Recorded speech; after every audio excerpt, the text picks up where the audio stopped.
नमस्कार। प्रस्तुत है आज का चिंतन। ईरान के शाह अब्बास अपने राज्य को समुन्नत बनाने के लिए सदैव प्रयत्नशील रहते थे। उन्होंने राजधानी के मध्य एक सुंदर पार्क लगाने की योजना बनाई। उनका उद्देश्य यह था कि घनी बस्ती के मध्य लोगों को स्वच्छ वायु मिल सकेगी और बच्चे बूढ़े सभी सुबह शाम टहलने तथा प्रकृति का आनंद लेने आ सकेंगे। राजपुरोहित को जब यह पता चला कि शाह ने बिना शुभ मुहूर्त पूछे तथा परामर्श लिए यह योजना बना ली है तो उसे बहुत बुरा लगा।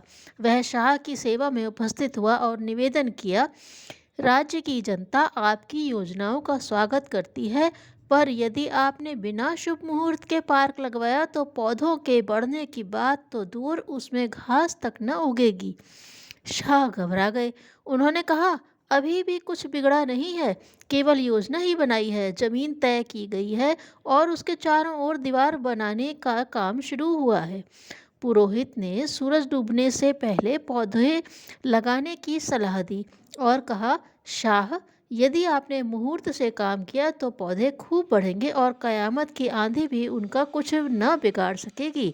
शाह ने वस्तु स्थिति को अच्छी तरह समझ लिया। सूर्यास्त का समय निकट आ गया। शाह ने बागवान की भी प्रतीक्षा न की, एक नौकर की सहायता से स्वयं ही पौधे रोप दिए। दूसरे दिन सुबह बागवान आया। उसने देखा कि बिना किसी योजना के पौधे लगे हुए हैं। कुछ पौधे पास पास हैं और कुछ की दूरी आवश्यकता से अधिक है। उसने झुंझलाकर पौधे उखाड़ डाले और अपने ढंग से लगा दिए।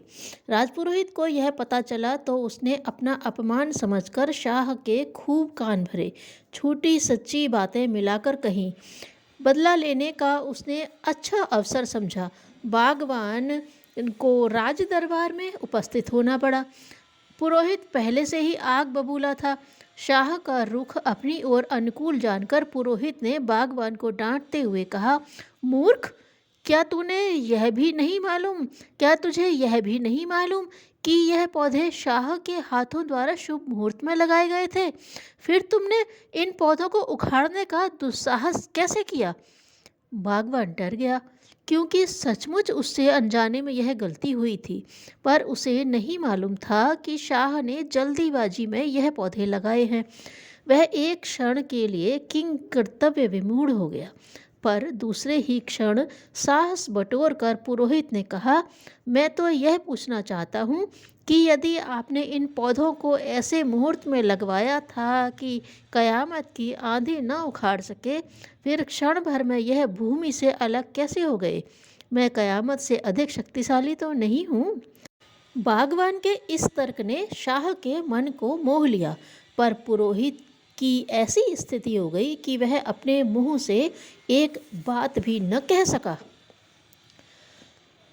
लोग गुरु को भगवान को अपनी इच्छा पूर्ति का साधन मान बैठे हैं, उसे मन मर्जी से चलाना चाहते हैं, पर साधनात्मक जीवन में यह विडंबना संभव नहीं।